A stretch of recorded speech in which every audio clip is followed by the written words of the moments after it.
अस्सलामुअलैकुम वरहमतुल्लाहि वबरकातुहू। आप हज़रात देख रहे हैं जदीद मिशन। मैं हूं मोहम्मद रईस खान नूरी।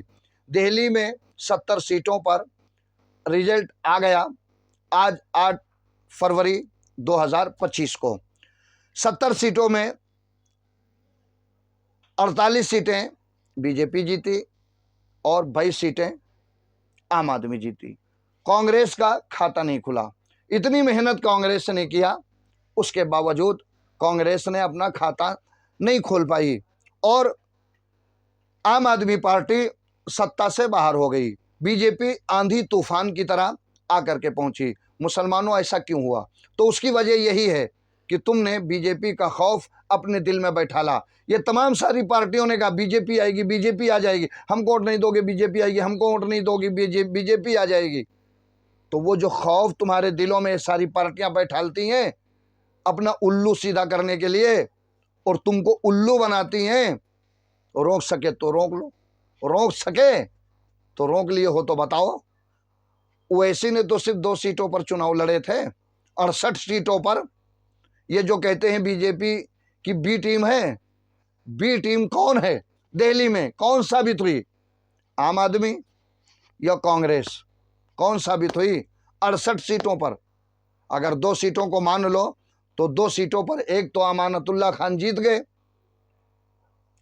और मुस्तफाबाद की सीट पर तो 2015 में जब ओवैसी ने अपना कैंडिडेट नहीं उतारा था तब भी तो 2015 में बीजेपी आ गई थी। मुस्तफाबाद में तो 35-40% मुसलमान है। तो जब 35-40% मुसलमान है तो आम आदमी अपना कैंडिडेट खड़ा करे, कांग्रेस अपना कैंडिडेट खड़ा करे, तो एमआईएम क्यों ना अपना कैंडिडेट खड़ा करे? चुनाव लड़ने का सबको हक है। वोट कटुआ किसी को मत कहो। क्यों? वोट कटुआ अगर किसी को कहोगे, बी टीम किसी को कहोगे तो बी टीम तुम खुद ही साबित हो जाओगे। कांग्रेसियों ने बहुत कहा ओवैसी की पार्टी बी टीम है, बी टीम है, बी टीम है, बी टीम है। आज कांग्रेस दिल्ली में खुद ही बी टीम बीजेपी की साबित हो गई वोट के लिहाज से। और आम आदमी पार्टी भी तो बी टीम साबित हो गई बीजेपी की। वो तो बीजेपी की बी टीम है ही है आम आदमी पार्टी, उसमें कोई शक नहीं है। इसलिए कि आपने एनआरसी का मुद्दा उठा, शाहीन बाग पर केजरीवाल क्या बोले वो आप लोग जानते हैं। उसके बाद में 2020 में जब कोरोना आया, कोरोना के मामले में वो मरकज़ के ऊपर क्या जुबान दराजी किया। पहली आवाज़ अगर केजरीवाल की उठी थी तो यही कहा था कि एफआईआर खुल करके दर्ज करो, मैं कुछ रोक नहीं सकता हूँ क्योंकि कोरोना वालों को पकड़ लो और मरकज़ को बदनाम कर दो। ये बात केजरीवाल ने खुद कही थी। फिर दंगा हुआ, दंगा में अपने निगम पार्षद को भी केजरीवाल ने नहीं बख्शा, सिर्फ मुसलमान होने के नाम पर। तो आप इतना सब कुछ होने के बावजूद केजरीवाल की ऐसी छवि पेश करना चाहते हैं आप साफ सुथरी कि केजरीवाल बीजेपी से अलग है, दुश्मन है। मैं कहता हूं आप केजरीवाल की तारीख उठा लो रामलीला मैदान से। रामलीला मैदान में जितने लोग बैठे थे उनके चेहरों को आप नज़र उठाओ और उसके बाद में आरएसएस की पूरी कुंडली देखो। उनकी कुंडली में आरएसएस और आरएसएस की कुंडली में वो लोग जो धरना प्रदर्शन कर रहे थे वो हैं कि नहीं है?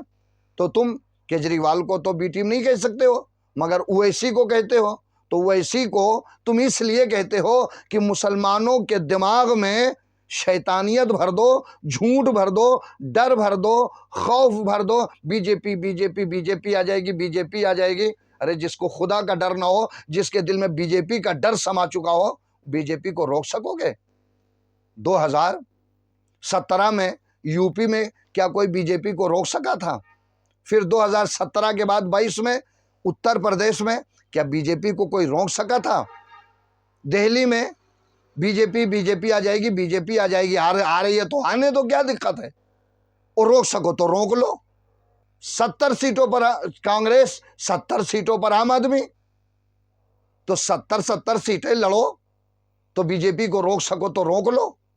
2 सीट ही पे तो ओवैसी ने चुनाव लड़ा, तो कलेजे में दर्द सबके उठ गया। पार्टियां कुछ नहीं बोली, मुसलमानों के दिल में दर्द उठा। मुसलमानों के दिल में जो इन सब पार्टियों के गुलाम हैं, दरी बिछाने वाले, कुर्सी लगाने वाले, उनको सबसे ज्यादा तकलीफ हुई है। तो जिनको तकलीफ हुई है उनको मैं ये पैगाम देता हूँ कि ये डर खौफ अपने दिलों में तुम बसाए रहो, मगर दूसरे के दिलों में मत बसाओ। इसलिए बीजेपी आएगी, तुम रोक नहीं सकते हो, वो आएगी। रोक सके हो तो रोक लो, क्यों? इसलिए अगर बीजेपी नहीं भी आएगी तो कांग्रेस के लीडर हों या नीतीश कुमार की पार्टी के, चंद्रबाबू नायडू की पार्टी के, या तमाम कांग्रेस के भी तमाम सारे लीडर बीजेपी में गए। आप रोको, इलेक्शन जिता दोगे, उसके बाद में ये सब एमपी विधायक खरीद लिए जाएंगे। तो जब खरीद लिए जाएंगे तो तुम्हारे वोटों का सौदा हो जाएगा। रोक सको तो बीजेपी को रोक लो, तो फिर अपने दिलों से खौफ निकाल दो ये कि बीजेपी आ जाएगी, बीजेपी आ जाएगी। चुनाव लड़ने का सबको हक है, जैसे कांग्रेस को हक है, आम आदमी को हक है, बीएसपी को हक है, समाजवादी को हक है, बीजेपी को हक है।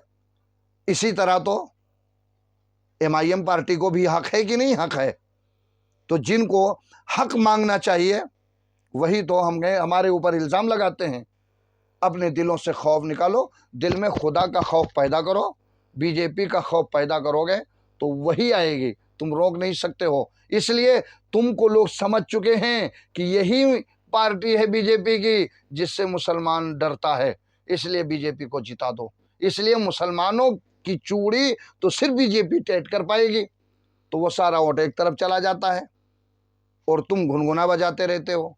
सारा वोट एक तरफ कि मुसलमानों को खौफ डर जो बैठा है वो सिर्फ बीजेपी से बैठा है। तुम कह दो कोई भी पार्टी आए, हमें क्या परेशानी है भाई, बीजेपी आ रही है तो आने दो, कांग्रेस आ रही है आने दो, हम लोकतंत्र है, हमारा जिसका दिल चाहेगा हम उसको वोट देंगे। खौफ किस बात का है, डर किस बात का है? बहर का वीडियो अगर अच्छी लगे तो आप लोगों को दूसरों को शेयर कीजिएगा, लाइक कीजिएगा, चैनल को सब्सक्राइब कीजिएगा। अस्सलाम वालेकुम रहमतुल्लाहि व बरकातहू।